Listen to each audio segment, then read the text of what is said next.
तो now in today lecture will start organic and aniline. अगर NaN2 और HX का रिएक्शन होगा तो इस एनिलीन को किसमें बदल देगा? डाइजोनियम सॉल्ट में। और एक तरह का रिंग का कन्वर्जन है, यहाँ से लिविंग ग्रुप अच्छा बन गया, इसको हटाने के लिए जहां से रिएक्शन करना है वहां से करा सकते हैं। तो Cu और HCl का अगर रिएक्शन कराएंगे तो इसको हटा के Cl जुड़ जाएगा। इस रिएक्शन को हम क्या बोलेंगे? Gattermann reaction. ठीक है, गेटरमैन रिएक्शन बोलते हैं। और अगर यहां पर Cu2 और Cl2 होगा, बस इतना ही डिफरेंस है, तो उसको हम बोल देंगे सैंड मेयर रिएक्शन। ठीक है, तो इस तरह से कन्वर्जन किया जाता है। नेक्स्ट क्वेश्चन हम लिखते हैं,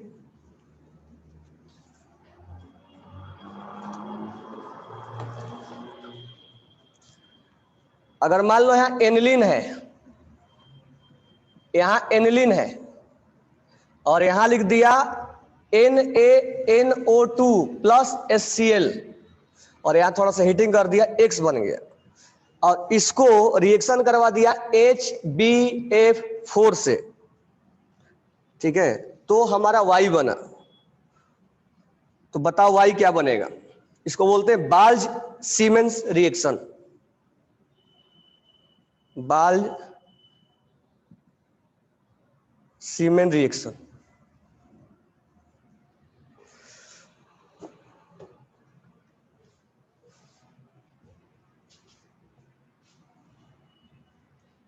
बना लिए होगे। यहां क्या बन जाएगा? Diazonium salt N2 plus Cl minus. अब यहां से HbF4 में से फ्लोरीन अटैक करता है, यहां से फ्लोरीन अटैक करेगा और फ्लोरीन अटैक करेगा तो यहां पर क्या हो जाएगा? ये लिविंग ग्रुप हट जाएगा और उसके बदले क्या लग जाएगा? फ्लोरोबेंजीन बन जाएगा।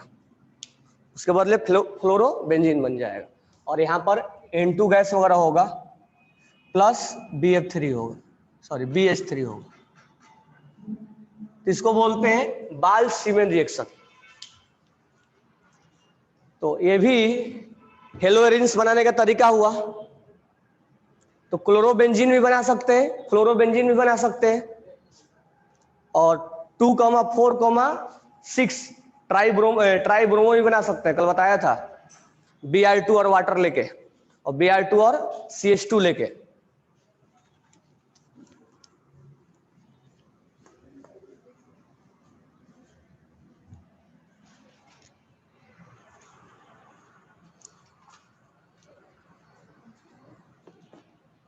नेक्स्ट लिखो,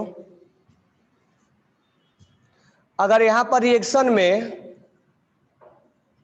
COO और सिल्वर है, यहां माइनस होगा यहां प्लस होगा, और हम रिएक्शन करवा रहे हैं Br2 से और यहां हम हीटिंग करेंगे और यहां CCl4 दिया गया है, तो प्रोडक्ट क्या होगा? प्रोडक्ट क्या होगा?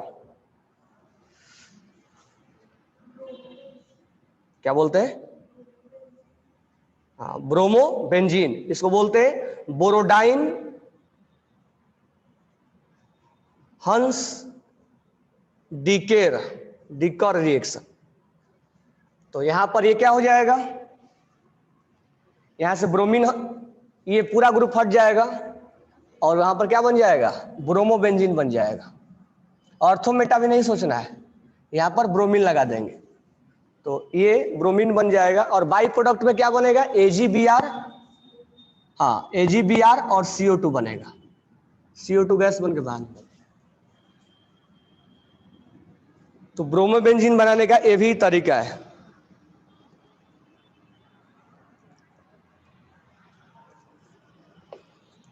डिकार्बोक्सिलेशन एल्केन से ही पढ़ते आ रहे हम। अगर यहां पर ऐसा लगा होगा, अगर यहां पर ऐसा लगा होगा और यहां पर COON है, डिकार्बोक्सिलेशन एल्केन से ही आते आ रहा है और यहां हम बेस ले रहे हैं NaOH और यहां पर कैल्शियम कार्बोनेट लेके हीट कर रहे हैं, तो ये CO2 बना के बाहर निकाल देगा और यहां पर क्या बन जाएगा? हेलोबेंजीन। क्लोरीन लगा रहा है तो क्लोरोबेंजीन बन जाएगा। इसको बोलते हैं डिकार्बोक्सिलेशन। लिख लेना यहाँ पे डिकार्बोक्सिलेशन। यहां से CO2 बाहर निकलेगा, ये CO2 बन के बाहर निकलेगा।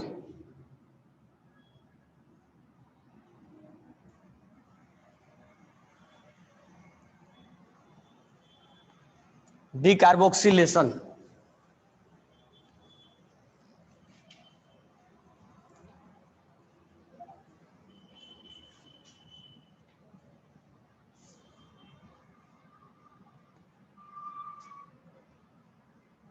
यहां से CO2 बन के बाहर निकलेगा, डीकार्बोक्सिलेशन। एल्केन में आ रहा था बार बार ये।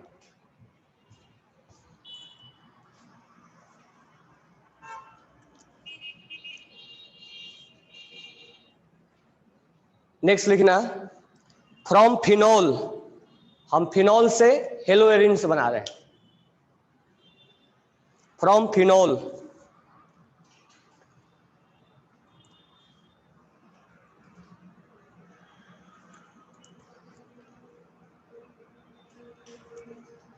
इसमें लिखना, halobenzenes can be obtain from, halobenzene can be obtain from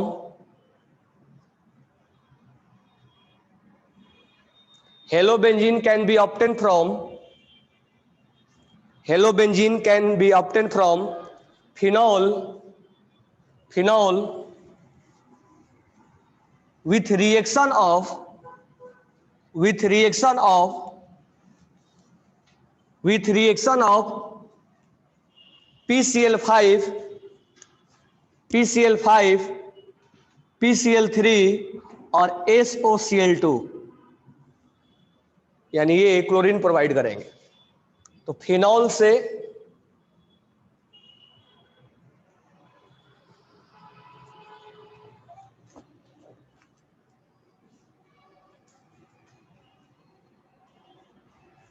अब यहां पर हम लेंगे फिनॉल,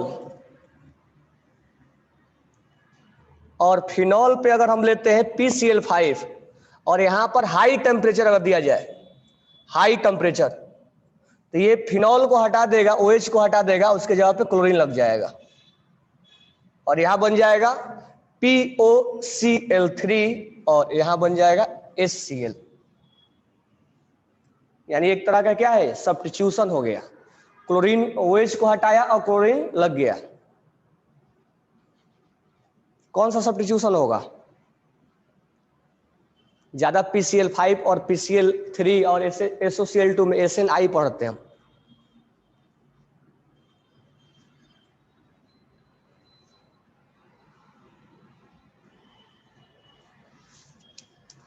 इस तरह से हम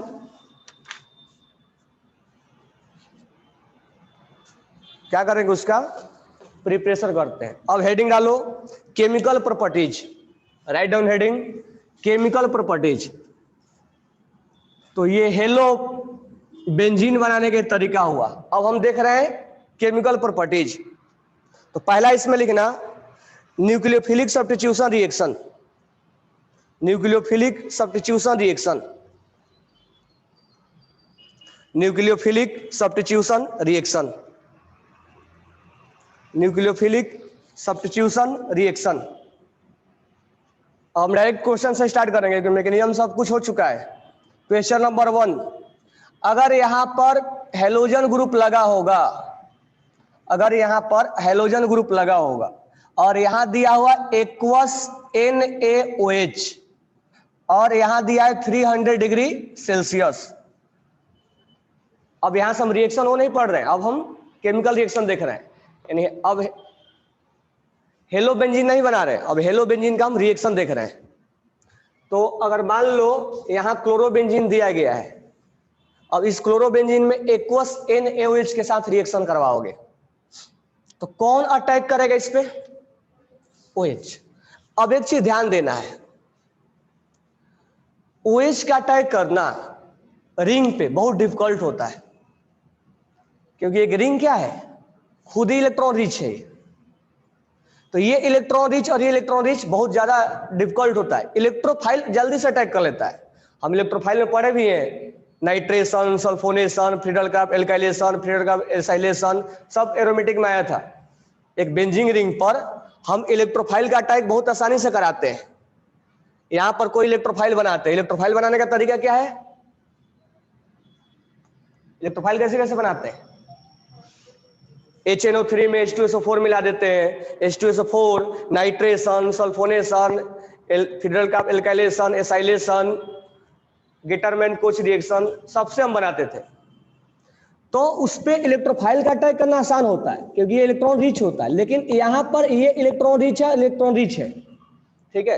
तो यहां पर ज्यादा केस में, ज्यादा केस का मतलब 100% जो ग्रुप लगा रहेगा वो माइनस, मतलब -m होगा या -I लगा होगा, यानी इलेक्ट्रॉन डोनेटिंग नहीं लगा होगा। यहां जो लगा होगा या तो -I वाला होगा या तो -m वाला होगा, क्योंकि रिंग को डीएक्टिवेट करना पड़ेगा। इसको अटैक करना है तो हम चाहेंगे यहां इलेक्ट्रॉन ज्यादा नहीं रहे। अगर मान लो कोई ऐसा ग्रुप है जिसपे अब यहां OH आ गया, अब हम कह रहे हैं कि इस पे न्यूक्लियोफाइल का अटैक करवाओ। अब OH क्या है, इलेक्ट्रॉन्स और प्रोवाइड करता है, इलेक्ट्रॉन डोनेटिंग है, तो एक इलेक्ट्रॉन से यहां क्या होगा, और बढ़ जाएंगे। तो बढ़ेंगे तो ये क्या अटैक कर पाएगा, यहाँ पे कोई भी पोजीशन पर अटैक नहीं कर पाएगा, चाहे मेटा क्यों ना हो, क्योंकि यहां पर रिंग क्या हो जा रहा है, और एक्टिवेट हो रहा है, इलेक्ट्रॉन्स बढ़ रहे हैं, तो इनमें क्या हो जाएगा, रिपल्सन। तो इसलिए इस चीज को ध्यान देना जब हम रिएक्शन करवाएंगे तब, कि रिंग पे डीएक्टिवेटिंग ग्रुप लगा रहता है। रिंग पे जब डीएक्टिवेटिंग ग्रुप लगा रहता है तभी हम न्यूक्लियोफाइल के अटैक के बारे में सोचते हैं। एक्टिवेटिंग ग्रुप लगा रहेगा तो हम उसके बारे में नहीं सोचते हैं। तो यहां पर X लगा हुआ, X क्या है, -I है, कल बताया था, -I ज्यादा इसका फैक्टर काम करता है, तो ये डीएक्टिवेटिंग है, इसलिए हम यहाँ NaOH के बारे में सोच पा रहे हैं। अच्छा, अब यहां पर मैकेनिज्म कौन सा फॉलो होगा, तो यहां पर जो मैकेनिज्म न्यूक्लियोफाइल के केस में इलेक्ट्रोफिलिक, एक तो बेंजीन रिंग पे क्या होता, कल बताया था, बेंजीन रिंग पे अगर इलेक्ट्रोफाइल अटैक करता है तो यहां हाइड्रोजन हटा के हम हाइड्रोजन ये इलेक्ट्रोफाइल लगा देते हैं, इसको हम बोलते हैं इलेक्ट्रोफिलिक सब्स्टिट्यूशन रिएक्शन बोलते हैं। लेकिन यहां न्यूक्लियोफाइल अटैक कर रहा है, इसको हम क्या बोलेंगे, न्यूक्लियोफिलिक सब्स्टिट्यूशन बोलेंगे ना। लेकिन उसमें विशेष दो तरीका पढ़ा जाता है, एक SNAR होता है और एक SN बेंजाइन होता है, इंटरमीडिएट में बेंजाइन बनता है। दोनों मैकेनिज्म ऑलरेडी डिस्कस किया हुआ है, लेकिन ये सब ध्यान देना कि ये दो ही मैकेनिज्म के थ्रू जाता है, और ये इलेक्ट्रोफिलिक सब्स्टिट्यूशन होता है। ये भी न्यूक्लियोफिलिक सब्स्टिट्यूशन है, लेकिन न्यूक्लियोफिलिक सब्स्टिट्यूशन AR बोलेंगे या न्यूक्लियोफिलिक सब्स्टिट्यूशन बेंजाइन बोलेंगे। तो हम उसमें लास्ट में मैकेनिज्म एक बार बता देंगे, लेकिन इस चीज को ध्यान देना कि जब तक रिंग डीएक्टिवेट नहीं हो तब तक न्यूक्लियोफाइल का अटैक के बारे में हम नहीं सोचते। तो यहां पर क्या बनेगा, अब यहां पर क्लोरीन, अब यहां पर ये नहीं सोचना कि सर ऑर्थो मेटा होगा क्या, नहीं, ये हटेगा और उसके जगह पे क्या लग जाएगा, OH लग जाएगा, ठीक है, उसको रिप्लेस कर देगा। जब इलेक्ट्रोफाइल अटैक करता है तब हम ऑर्थो पैरा सोच लेते हैं, यहां नहीं सोचेंगे। तो यहां पर ये क्लोरीन हटेगा और OH लग जाएगा। तो जब हेलोबेंजीन में NaOH, एक्वस NaOH का हम रिएक्शन करवाएंगे तो अल्कोहल बनेगा। अब ये केमिकल रिएक्शन में NCERT में दिया होगा तुम्हें।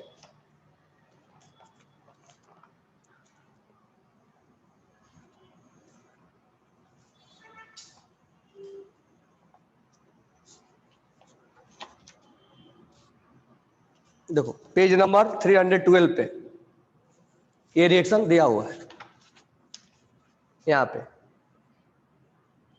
दिख रहा है सबको, रिप्लेसमेंट बाय हाइड्रोक्सी ग्रुप। इसको विशेषकर इतना रिएक्शन तो रिमाइंड दिमाग में होना चाहिए, NCERT के लाइन है। तो Cl पे अगर हमें क्लोरीन को रिप्लेसमेंट करना है, इसमें लिखा हुआ है chlorobenzene can be converted into phenol. एक क्लोरोबेंजीन को फिनॉल में कैसे कन्वर्ट किया जा सकता है, आपसे रिएजेंट भी पूछ लेगा कि बताओ क्लोरोबेंजीन को रिएजेंट में कैसे बदलेंगे, तो उस रिएजेंट का नाम बताओ, ऐसे क्वेश्चन में पूछ लेगा। हर लाइन से एक एक क्वेश्चन फॉर्मेट करना है। यहां पर हमें अगर दे दिया जाए कि क्लोरोबेंजीन से फिनॉल में बदलना है, तो बताओ कौन सा रिएजेंट यूज करेंगे, कौन सा रिएजेंट यूज करेंगे हम, तो एक्वस NaOH और हीटिंग कर देंगे। तो इसमें लिखा भी है chlorobenzene can be converted into phenol, एक लाइन का इक्वेशन भी बन गया कि क्लोरोबेंजीन को फिनॉल में कन्वर्ट करने के लिए कौन सा रिएजेंट यूज करेंगे, by heating in aqueous sodium hydroxide solution at the temperature of 623 kelvin. यहाँ डिग्री सेल्सियस में लिखा हुआ है, एंड प्रेशर 300 atm। ठीक है, अब नेक्स्ट पॉइंट हम लिखेंगे इसमें, नेक्स्ट लिखो, ये लिख लिए ना, नेक्स्ट पॉइंट लिखना, the परजेंस of electron withdrawing group, the परजेंस of electron withdrawing group, the presence of electron withdrawing group at ortho and para position, at ortho and para position, at ortho and para position है, सारा line NCERT का है, at ortho and para position, then reactivity will be, reactivity will be, reactivity will be. अब तुम बताओ, यहां पर मैं अगर लिख दूं एक्वस NaOH और हीटिंग करा दे,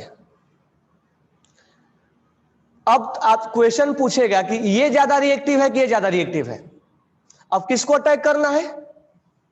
OH माइनस को। अभी अभी हमने क्या बोला, एक न्यूक्लियोफाइल को अटैक करने के लिए रिंग को क्या होना पड़ेगा?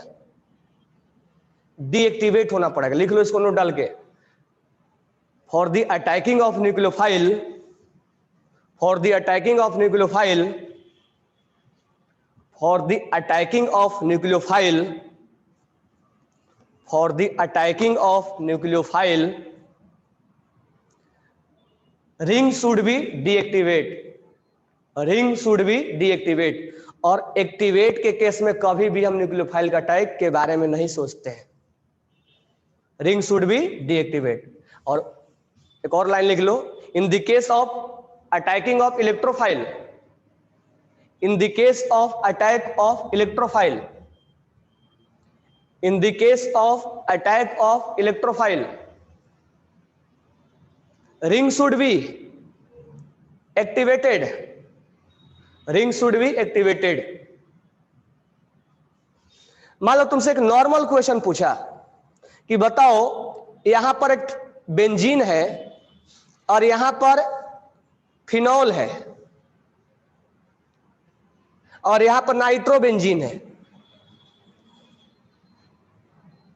क्वेश्चन में पूछा कि इलेक्ट्रोफाइल का अटैक करवाना है, बताओ 1, 2 और 3 में सीक्वेंस बताओ किस पे स्पीड ज्यादा होगा, रेट ऑफ रिएक्शन किसका ज्यादा होगा। तो इलेक्ट्रोफाइल का जब अटैक करवाना है तो उस एरिया में वो अटैक मारेगा ना जिस एरिया में रिंग को क्या हो, रिंग इलेक्ट्रॉन रीच हो, इलेक्ट्रॉन रीच हो। तो ये जो है वो कौन सा ग्रुप है? एक्टिवेटिंग है, this one is activating, plus M है ये, मतलब ये रिंग को दे रहा है इलेक्ट्रॉन किसके थ्रू, प्लस एम के थ्रू। और ये क्या है, माइनस एम है, मालूम है ना, ये डीएक्टिवेटिंग है। तो सबसे ज्यादा इलेक्ट्रोफाइल कहां जाना चाहेगा जल्दी से अटैक, इस पे। उसके बाद ये डीएक्टिवेटिंग में नहीं जाना चाहेगा। समझ में आया क्या? अगर मैं यही क्वेश्चन उल्टा लिख दूं ऐसे, अगर मैं यही क्वेश्चन ऐसे लिख दूं कि बताओ कि न्यूक्लियोफाइल का अटैक करवाना है, एक तो न्यूक्लियोफाइल जल्दी से रिंग पर अटैक नहीं करता है और खासकर इस केस में तो करेगा ही नहीं, जब तक रिंग पे डीएक्टिवेट नहीं लगा रहेगा। तो इसको मैं हटा दे रहा हूं, एक इसमें करेगा ही नहीं, यहां क्लोरीन लगा दे रहा हूं और इसको हटा दे रहा हूं। अब मुझे बताओ 1 और 2 में न्यूक्लियोफाइल का अटैक किस पे ज्यादा होगा? 1 और 2 में इलेक्ट्रोफाइल न्यूक्लियोफाइल का अटैक किस में ज्यादा होगा? 2 में ज्यादा होगा, 1 में कम। ये यहां से इलेक्ट्रॉन्स खींचता है किसके थ्रू, और यहां से इलेक्ट्रॉन खींचेगा किसके थ्रू? कौन पावरफुल है, ताकतवर कौन है? Minus M. इसलिए इसको ज्यादा डीएक्टिवेट करेगा। डीएक्टिवेट का मतलब समझ में आ रहा है ना, ये यहां से इलेक्ट्रॉन्स उड़ा के लेके जा रहा है अपने तरफ, वन साइडेड इलेक्ट्रॉन्स को फ्लो करवा रहा है। ये इलेक्ट्रॉन सब खींचा चला जा रहा है एक साइडेड ड्यू टू रिजोनेंस। तभी तो रिजोनेंस को मेजोमेरिक बोलते हैं। जब रिजोनेंस एक डायरेक्शन में होने लग जाता है उसी को मेजोमेरिक बोलते हैं। मेजोमेरिक कोई दूसरा नहीं है, मेजोमेरिक और रिजोनेंस बिल्कुल एक ही है। लेकिन एक केस में डिफरेंस हो जाता है, जब रिजोनेंस एक डायरेक्शन में होने लग जाए तो उसी को मीजोमेरिक के नाम दे देते हैं। तो यहाँ पर एक डायरेक्शन में जा रहा है तो ये -m है, तो जितना ज्यादा डीएक्टिवेट होगा उतना ही क्या होगा, जितना ज्यादा डीएक्टिवेट होगा उतना ही न्यूक्लियोफाइल का अटैकिंग ज्यादा होगा, स्पीड ज्यादा होगा। ये चीज दिमाग में रखना है। एक कॉमन सा क्वेश्चन है कि किसका एक्टिवेट स्पीड ज्यादा होगा, रेट ऑफ रिएक्शन। तो याद रखना बेंजीन रिंग पर अगर न्यूक्लियोफाइल को अटैक करना है तो रिंग को डीएक्टिवेट होना पड़ेगा। अगर बेंजीन रिंग पे इलेक्ट्रोफाइल को अटैक करना है तो रिंग को एक्टिवेट होना पड़ेगा। ठीक है, बाद में हम ये सोचेंगे कि पोजीशन क्या है, ऑर्थोमेटा है कि पैरा है, वो तो उसके अकॉर्डिंग डिसाइड करते हैं। तो एनसीईआरटी में लाइन बोल भी रहा है कि the presence of electron withdrawing group at ortho and para position increasing the reactivity of haloarenes. लिख लेते लास्ट लाइन,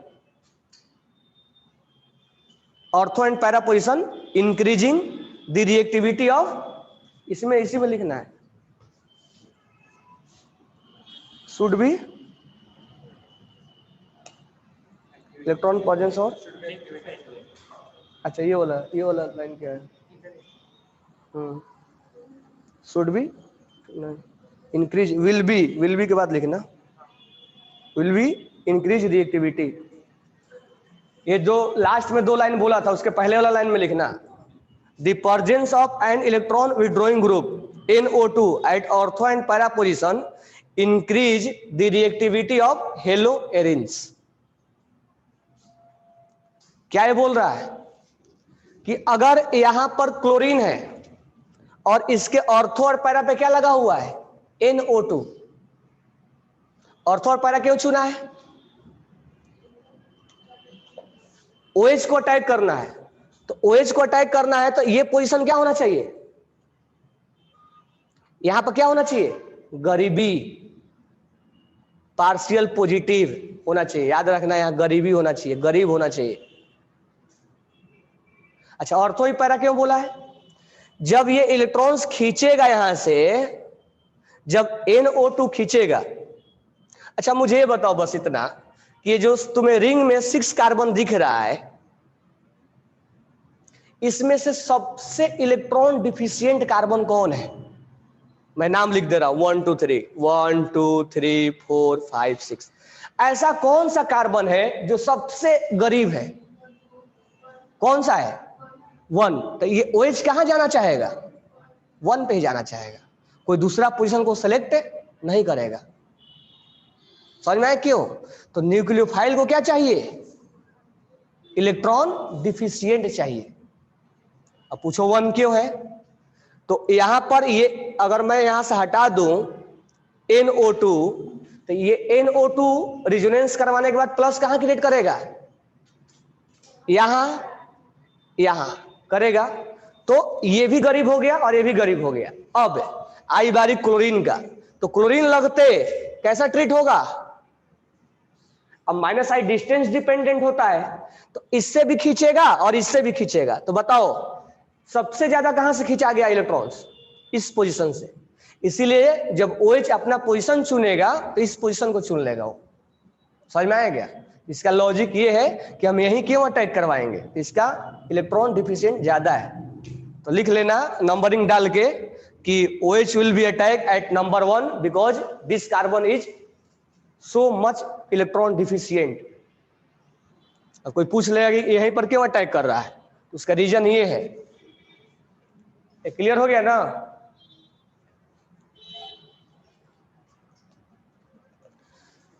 तो हम अब डायरेक्ट क्या कर देंगे, यहां पर OH लगा देंगे और यहां NO2 लगा देंगे। तो कोई अगर तुमसे पूछता है कि NO2 क्यों नहीं गया बाहर, Cl क्यों गया बाहर, उसका लॉजिक क्लियर है, क्यों नहीं गया,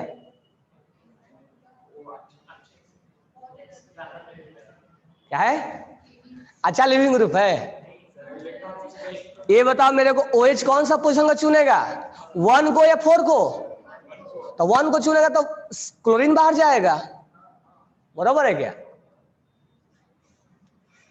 और इसमें एसेन बेंजाइन होता है, तो वो बता दे रहा हूँ एसएन बेंजाइन कैसे बनता है। एसएन बेंजाइन होता है।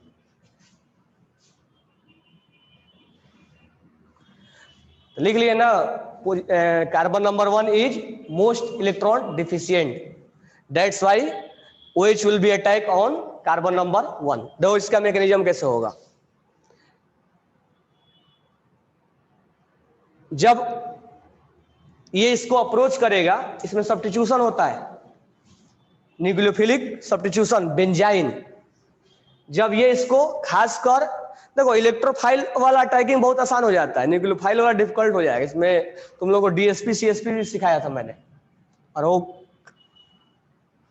अब यहां पर ये OH जो है यहाँ अटैक करेगा तो सिस्टम से क्लोरीन बाहर चला जाएगा। क्लोरीन जब बाहर जाएगा तो यहां पर प्लस क्रिएट करेगा। उसी समय हाइड्रोजन, यहां वाला हाइड्रोजन सिस्टम से बाहर निकल जाता है एट ए टाइम। जब हाइड्रोजन सिस्टम से बाहर निकलेगा तो यहां क्या क्रिएट करके जाएगा, वो माइनस। तो हाइड्रोजन यहां से बाहर निकल गया और माइनस क्रिएट करके गया, और यहां पर क्लोरीन प्लस क्रिएट करके गया था। Cl माइनस बाहर निकला था, तो यहां से Cl माइनस बाहर निकला तो यहां प्लस क्रिएट किया, और यहां से हाइड्रोजन निकला तो क्या क्रिएट किया, माइनस।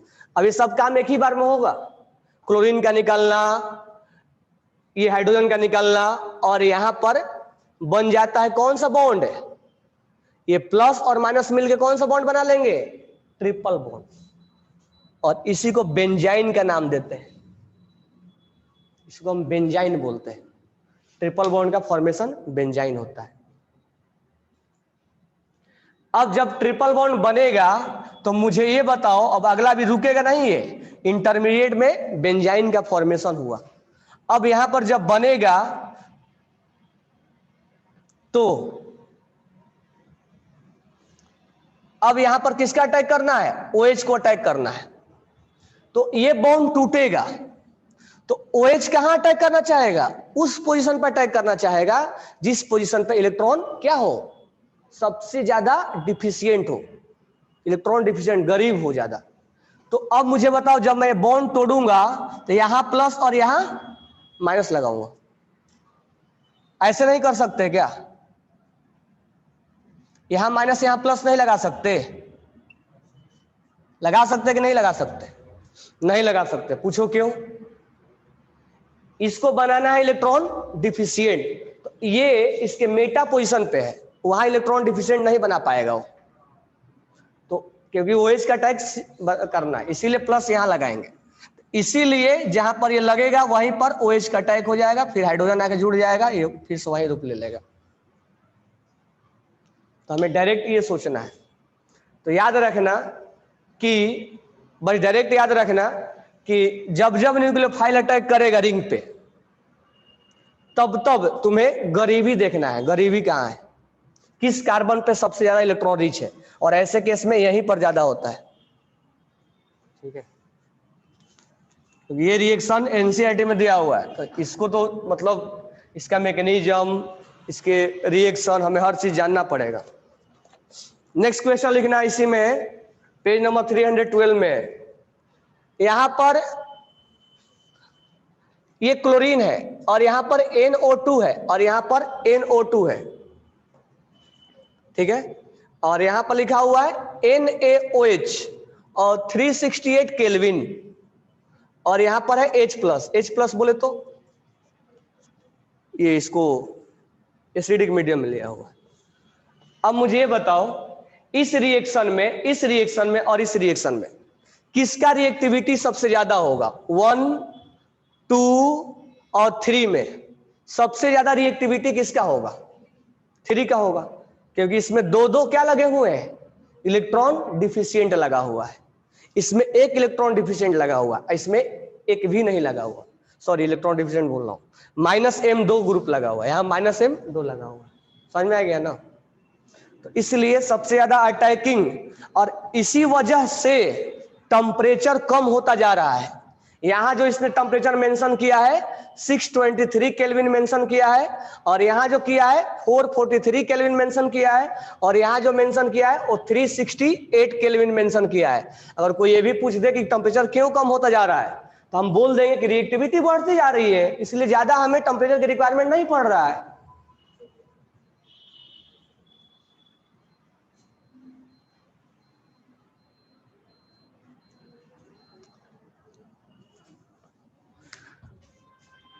समझ में आ गया ना? अब मुझे बताओ, एक लाइन बताना बस। ये NO2 अगर लगेगा तो कहां कहां पॉजिटिव क्रिएट करेगा? ये -m है ना, -m है, कहां कहां पॉजिटिव क्रिएट करेगा? ऑर्थो पे और पैरा पे। क्लियर है? ये जब NO2 लगेगा तो कहां कहां पॉजिटिव क्रिएट करेगा? ऑर्थो पे और ये मेटा हो गया ना, और ये पैरा पे। अभी देखो ये दोनों जीत रहे हैं, अभी सबसे गरीबी में ये दोनों जीत रहा है, तो ये भी आ गया, जीत गया ये। मतलब इस दोनों से ये दो गरीबी हो गया, दो गरीबी दो गरीबी, ऐसे हम डिसाइड कर रहे हैं। अब लग गया है यहां Cl। अब Cl कौन सा इफेक्ट दिखाएगा? -I। तो -I डिस्टेंस डिपेंडेंट होता है, तो यहां से सबसे ज्यादा खींचेगा, सबसे पास से ज्यादा खींचता है, -I डिस्टेंस डिपेंडेंट होता है। तो यहां पर पार्शियल पॉजिटिव ज्यादा होगा, यहां थोड़ा कम होगा, यहां और कम होगा। अब मुझे बताओ तीनों में कौन जीत रहा है? ये वाला। इसका मतलब जब OH को अटैक करना होगा तो वो इसी पोजीशन को चुनेगा, क्योंकि वहां गरीबी सबसे ज्यादा है। समझना है क्या? इसीलिए Cl बाहर जाएगा।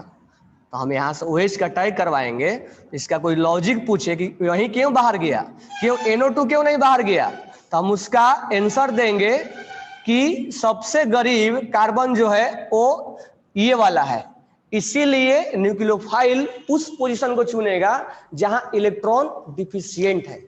देखो इलेक्ट्रोफाइल में ऑर्थो मेटा पोजीशन हम जान जाते हैं कि ये ऑर्थो पैरा डायरेक्टिंग है और ये मेटा डायरेक्टिंग है। इसमें ऑर्थो पैरा नहीं चलता है, न्यूक्लियोफाइल के केस में ऑर्थो पैरा नहीं चलता है। न्यूक्लियोफाइल के केस में गरीबी देखा जाता है, कौन से कार्बन गरीब है। और तुम्हें ऑलवेज न्यूक्लियोफाइल के केस में ऑलवेज डीएक्टिवेटिंग ग्रुप लगा हुआ ही मिलेगा, कभी एक्टिवेटिंग ग्रुप नहीं लगा हुआ मिल सकता है, क्योंकि वो रिएक्शन पॉसिबल ही नहीं है। इसीलिए जितना ज्यादा डीएक्टिवेट होगा उतना ही अटैकिंग फास्ट होगा, तो इसीलिए टेम्परेचर कम होता चला जा रहा है।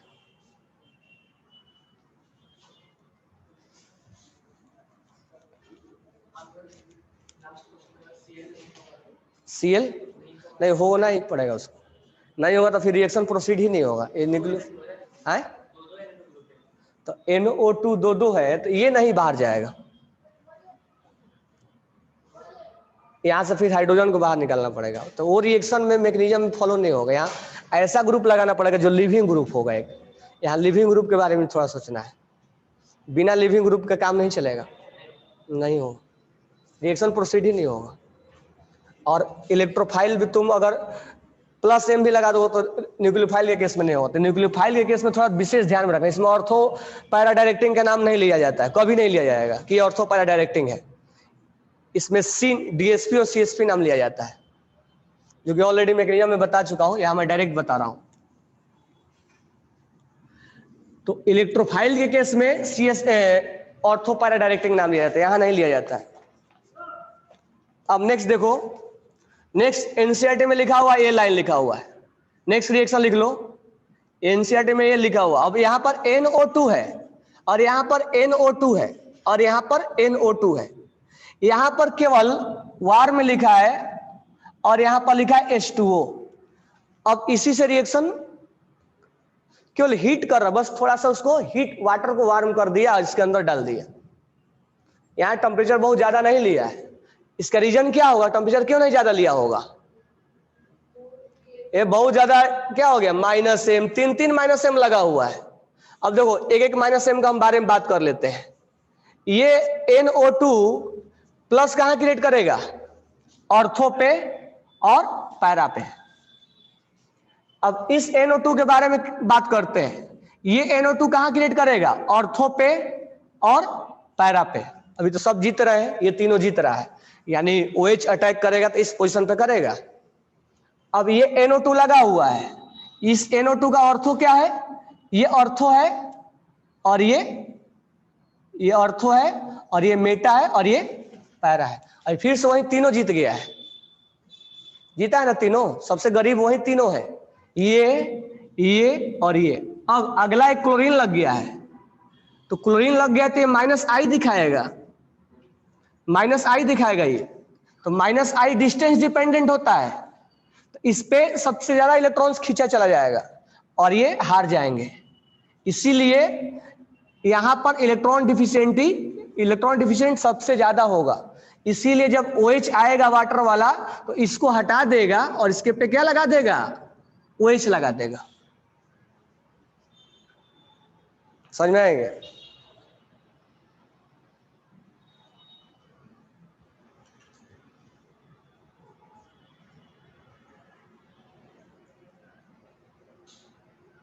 कोई डाउट नहीं है ना?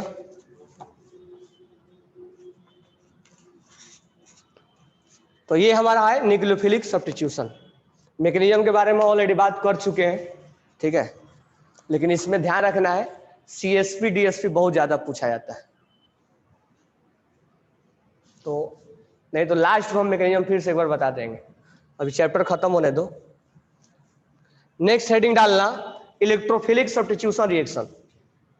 इलेक्ट्रोफिलिक सब्स्टिट्यूशन रिएक्शन ये भी हो चुका है, मैकेनिज्म भी हो चुका है, बस तुम लोग को याद दिला दे रहा हूं कि कहां पर, रिवाइज करा दे रहा हूं एक बार। इलेक्ट्रोफिलिक सब्स्टिट्यूशन रिएक्शन,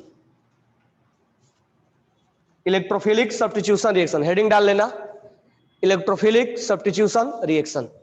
अब हम इलेक्ट्रोफाइल के बारे में सोच रहे हैं, तो यहाँ ऑर्थो और पैरा डायरेक्टिंग और मेटा डायरेक्टिंग सोचा जाता है। और यहाँ पर रिंग एक्टिवेट होना चाहिए, डीएक्टिवेट होता है तो चलता है, लेकिन मोस्टली एक्टिवेट वाला ज्यादा रिएक्शन फास्ट देते हैं, ठीक है। तो मैं एनसीईआरटी की लाइन पढ़ दे रहा हूं, लिखना नहीं है, मैं डायरेक्ट क्वेश्चन बनाऊंगा। पहला लाइन है hello arenes undergo the usual electrophilic reaction, मतलब नॉर्मली कौन सा रिएक्शन जाता है, यानी हेलो एरिन्स जो होता है या बेंजीन जो होता है वो नॉर्मली कौन सा रिएक्शन हम देखते हैं, इलेक्ट्रोफिलिक देखते हैं। Reaction of the benzene ring such as halogenation, nitration, sulphonation, Friedel Crafts reaction, halogen atom besides the slightly deactivating is ortho para directing. अगर एक्टिवेटिंग है तो कौन सा अटैक होगा, ऑर्थो-पैरा, और डीएक्टिवेटिंग होगा तो मेटा, ठीक है। Therefore, further substitution occurs at ortho and para position with respect to halogen atom. Ortho-para directing influence the halogen atom can be easily understood if you consider the resonating structure halogenation। यहाँ पर वो mechanism बता के दिया हुआ है, तो हम यहाँ पर अब क्वेश्चन से स्टार्ट कर रहे हैं। हेडिंग लिख लिए हो, तो यहाँ पर है क्लोरीन, यहाँ पर लगा हुआ क्लोरोबेंजीन, और यहाँ पर है Cl2, और यहां पर है एनहाइड्रस FeCl3। अब आप प्रोडक्ट बनाओगे, अच्छा ये -I की तरह ट्रीट करता है, लेकिन जब अटैकिंग करवाता है तो कौन सा पोजीशन का करवाता है, हाँ कल इस चीज को बताया था मैंने। जब अटैकिंग ऑर्थो-पैरा करवाता है, लेकिन जब हमें -I सोचना है कि +M सोचना है तो -I सोचेंगे, +M नहीं सोचेंगे, वो डोमिनेटिंग है। तो मुझे बताओ एनहाइड्रस FeCl3 क्या काम करेगा, यहां से क्लोरीन को क्या कर लेगा, क्योंकि ये क्या है, इलेक्ट्रॉन डिफिशिएंट है, तो ये क्लोरीन को बुलाएगा, और वो भी खाली हाथ नहीं, बोले दोनों इलेक्ट्रॉन्स लेके आओ, तो दोनों इलेक्ट्रॉन्स लेके पहुंच जाएगा उसके पास, क्योंकि इसको क्या करना है, कोऑर्डिनेट बॉन्ड बनाना है। तो ये क्या बन जाएगा, इलेक्ट्रोफाइल बन गया, इसको हम क्लोरीनेशन का नाम देंगे। समझ में आया क्या? अब क्या होगा, अब ये क्लोरीन लगा हुआ है, हालांकि क्लोरीन जो है डीएक्टिवेटिंग है, लेकिन फिर भी हम ऑर्थो और पैरा सोचते हैं। तो क्लोरीन का अटैक कहां सोचेंगे, क्लोरीन के केस में ऑर्थो और पैरा पे सोचते हैं, तो एक क्लोरीन यहां लगा देंगे और एक क्लोरीन कहां लगा देंगे, पैरा पे लगा देंगे, लगा देंगे ना, तो इसका दो प्रोडक्ट बनेगा। मेजर कौन होगा, ये माइनर क्यों होगा, यहां पर स्टेरिक हिंड्रेंस है, हाइड्रोजन बॉन्ड बनता था सोचते भी।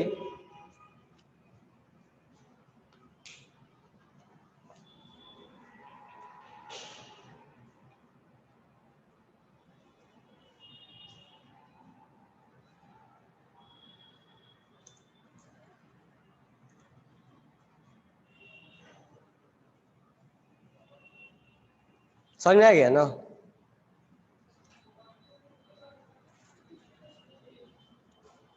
कोई डाउट नहीं है ना।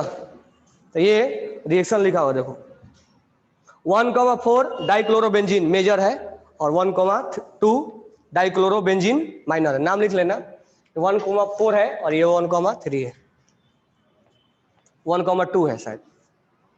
नेक्स्ट है हमारा, इसको बोलते हैं हेलोजिनेशन।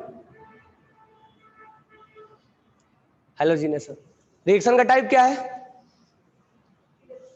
इलेक्ट्रोफिलिक सब्स्टिट्यूशन है। इलेक्ट्रोफिलिक में एक ही नाम आता है सब्स्टिट्यूशन, खासकर बेंजीन रिंग। क्या किया होगा, इस हाइड्रोजन को हटा के और खुद क्लोरीन जुड़ गया, इस हाइड्रोजन को हटा के खुद क्लोरीन जुड़ गया, तो सब्स्टिट्यूशन है ये। तो इलेक्ट्रोफिलिक यानी इलेक्ट्रोफाइल अटैक कर रहा है, तो इसका नाम हो जाएगा इलेक्ट्रोफिलिक सब्स्टिट्यूशन रिएक्शन। हेडिंग भी वही हमारा है, ये सब हो चुका है ऑलरेडी। अब यहां मान लो क्लोरोबेंजीन है और यहां पर लिखा हुआ है HNO3 और कंसंट्रेटेड H2SO4। बताओ प्रोडक्ट क्या बनेगा,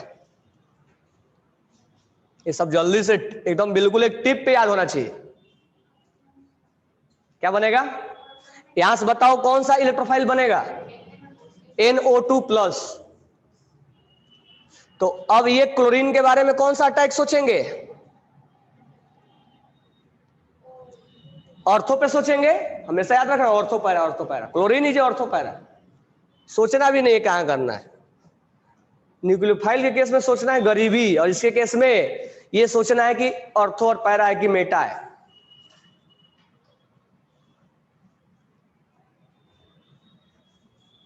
तो इसका नाम हो जाएगा 1-क्लोरो 2 नाइट्रोबेंजीन, 1-क्लोरो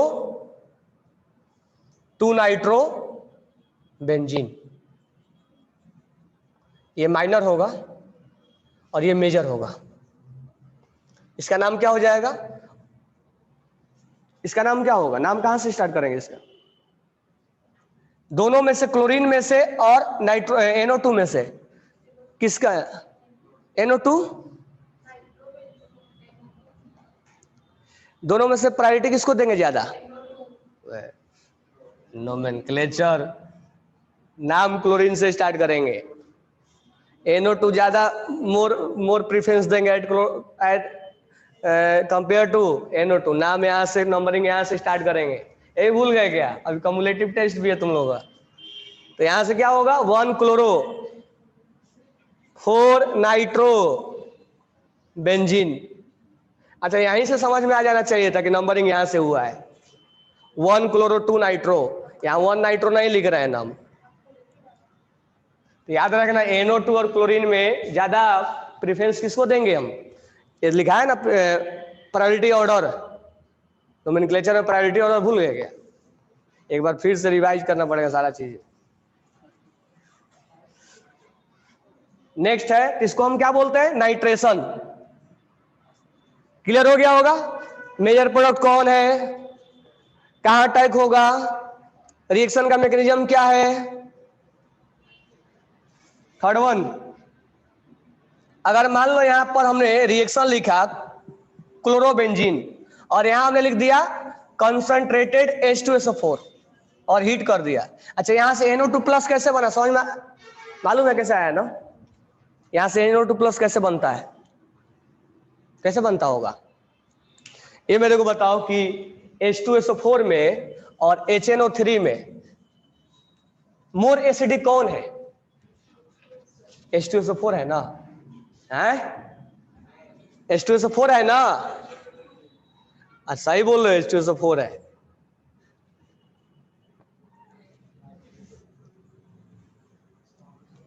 ये HNO3 है, सही है ना। अब H2SO4 मोर एसिडिक है, तो ये क्या काम करता है, तो ये लेस एसिडिक है और ये मोर एसिडिक है, तो ऐसे केसेज में ये H+ लूज करने लगता है और इस H+ को ये गेन करने लगता है, तो ये इसके कंपेयर में बेस की तरह ट्रीट होने लगता है, क्योंकि ये वीक बेस है, सॉरी वीक एसिड है और ये स्ट्रॉन्ग एसिड है, स्ट्रॉन्ग एसिड है। तो ये H+ को जब लूज करवाएगा तो यहां पर हो जाता है, ये लोन पेयर है, यहां पर लोन पेयर है, तो लोन पेयर को देखते ही H+ क्या कर लेगा, एक्सेप्ट कर लेगा, तो यहां पर ये लोन पेयर के साथ कोऑर्डिनेट बॉन्ड बना देगा, इस पे चार्ज क्या क्रिएट हो जाएगा, प्लस। अब प्लस ऑक्सीजन को तो प्लस डाइजेस्ट होता नहीं है, वो तुरंत क्या चाहेगा, यहां से निकलना चाहेगा, तो जब निकलेगा तो ये दोनों इलेक्ट्रॉन क्या करेगा, लेके निकलेगा, ये दोनों इलेक्ट्रॉन लेके निकलेगा, तो लेके जब निकलेगा तो यहां पे चार्ज क्या हो जाएगा, प्लस, और ये क्या बन जाएगा, वाटर, H2O, ऐसे प्लस लगा हुआ था, एक माइनस आ गया, चार्ज क्या हो जाएगा, इसका कैंसिल हो जाएगा, और यहां पर हमें कौन सा मिल जाएगा, कौन सा इलेक्ट्रोफाइल मिल गया, NO2+ मिल गया, तो इसी को बोलते हैं नाइट्रेशन। याद रखना, डायरेक्ट भी याद रखना, इससे कोई रोल नहीं है, समझ में आएगा, ये नहीं भी जानो तो कोई फर्क नहीं पड़ता, बस इतना याद रखना कि इससे NO2+ मिलता है, बस काम हमारा उतना ही है, इससे कोई क्वेश्चन नहीं राइज होगा, बस इतना ध्यान रखना कि ये दोनों को मिलाया जाता है तो NO2+ मिलता है, कैसे मिलता है कोई ज्यादा उतना इंपॉर्टेंट नहीं है। अब कंसंट्रेटेड H2SO4 है, ये खुद ही अपने H+ को खुद ही पे अटैक करवाता है, और याद रखना इसमें मिलता है HSO3+, इलेक्ट्रोफाइल ये मिलता है, तो कहां अटैक हो जाएगा, ऑर्थो और पैरा पे क्या हो जाएगा, SO3H, और यहां क्या हो जाएगा, हाइड्रोजन बॉन्ड बनेगा, तो कोई है ही नहीं यहां पे, सल्फोनेशन बोला जाता है इसको, that is known as sulphonation, clear हो गया, that is known as sulphonation, तो लिख लेना सल्फोनेशन है ये, सल्फोनेशन, तो हेलोजिनेशन, नाइट्रेशन, सल्फोनेशन, ये ऑलरेडी बेंजीन में टीच किया हूं, सारे चीजें बताया हूं, जाके वहां देखोगे बेंजीन में सब मिलेगा, बेंजीन में बिल्कुल स्टार्टिंग यहीं से किया था मैंने, हाउ टू फॉर्म इलेक्ट्रोफाइल, तो इस केस में इलेक्ट्रोफाइल क्या है, Cl+, इस केस में इलेक्ट्रोफाइल क्या है, इस केस में इलेक्ट्रोफाइल क्या है, कहीं कहीं बुक में SO3 भी लिखता है, ठीक है, तो ऑप्शन के अकॉर्डिंग हम देख लें। नेक्स्ट है हमारा Friedel Crafts alkylation, Friedel Crafts alkylation और एसाइलेशन, ये भी बेंजीन में ही आया था, Friedel Crafts alkylation, Friedel craft दोनों साइंटिस्ट का नाम है, अब यहां हमने लिया क्लोरोबेंजीन, ठीक है, और यहां पर हमने लिया CH3 और Cl, और यहां लिया जाता है एनहाइड्रस AlCl3, तो कौन सा इलेक्ट्रोफाइल बनाएगा, CH3+, ये AlCl3 क्या करेगा, इस क्लोरीन को बुलाएगा, और बुलाएगा कैसे, खाली हाथ नहीं, दोनों इलेक्ट्रॉन्स लेके आओ, क्योंकि ये क्या है, इलेक्ट्रॉन डिफिशिएंट है, तो जब ये दोनों इलेक्ट्रॉन्स लेके पहुंचेगा तो ये तो कोऑर्डिनेट बॉन्ड बना लेगा, लेकिन इस पे क्या क्रिएट हो जाएगा, इसी को बोला जाता है फ्रीडल क्राफ्ट एल्काइलेशन, एल्काइल, अगर यहां R है तो R+ बनता है, एल्काइल ग्रुप बनता है, ये R+ है, ठीक है। इसमें सबसे इंपॉर्टेंट ये है कि इसमें शिफ्टिंग भी कराया जाता है, यहाँ पे हियर शिफ्टिंग इज पॉसिबल, बहुत ज्यादा क्वेश्चन पूछता है, तो यहां पर हमें क्या सोचना है, अब यहां पर ये मत सोच लेना ना कि क्लोरीन को हटा के और R+ लगा दे, ऐसा नहीं सोचना है, वो कब हुआ करता था, जब क्लोरोबेंजीन पे OH अटैक करता था, यानी जब न्यूक्लियोफाइल अटैक करता था तब Cl को हटाते थे, बरोबर है क्या, अगर इससे पहले क्वेश्चन में हमने स्टार्टिंग में ऐसे किया था, Cl लगा के OH लगा दिया हमने। अब यहां पर हम डायरेक्ट क्या लिख दिए थे, फिनॉल बना दिए थे। तो यहां मत सोचना कि क्लोरीन को हटा के RR+ लगा देंगे, क्यों, रीजन क्या है इसका, ये न्यूक्लियोफाइल अटैक कर रहा है। तो न्यूक्लियोफाइल कहां अटैक करेगा, जहां गरीबी है। तो गरीबी कहां है, यहां पे। तो न्यूक्लियोफाइल के केस में गरीबी चेक किया जाता है, और यहां पर अमीरी चेक किया जाएगा, मतलब कहां पर ये ज्यादा इलेक्ट्रॉन रिच है। तो ये लोन पेयर की वजह से हम ऑर्थो पैरा बोलते हैं। तो याद रखना इस केस में, नहीं कि क्लोरीन को हटा के लिख दिए ये, और यहां लगा दो CH3 और यहां लगा दो CH3। मेजर प्रोडक्ट कौन होगा, पैरा। हाइड्रोजन बॉन्ड नहीं है तो पैरा ही होगा।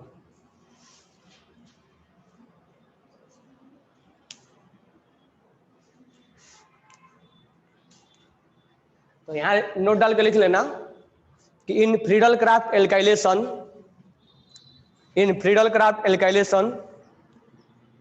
Rearrangement will be possible.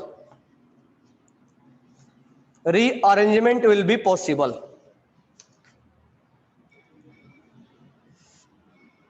Rearrangement will be possible. ठीक है, तो अब कुछ एक दो पॉइंट्स बच गए हैं, कल बताएंगे। वुड्स फीडिंग रिएक्शन और पॉलीहेलोजन कंपाउंड के बारे में थोड़ा सा, पॉलीहेलोजन के बारे में थोड़ा बताया था, उसमें क्लोरोफॉर्म से एनिलीन बनाना, एल्काइन बनाना बताया था ना।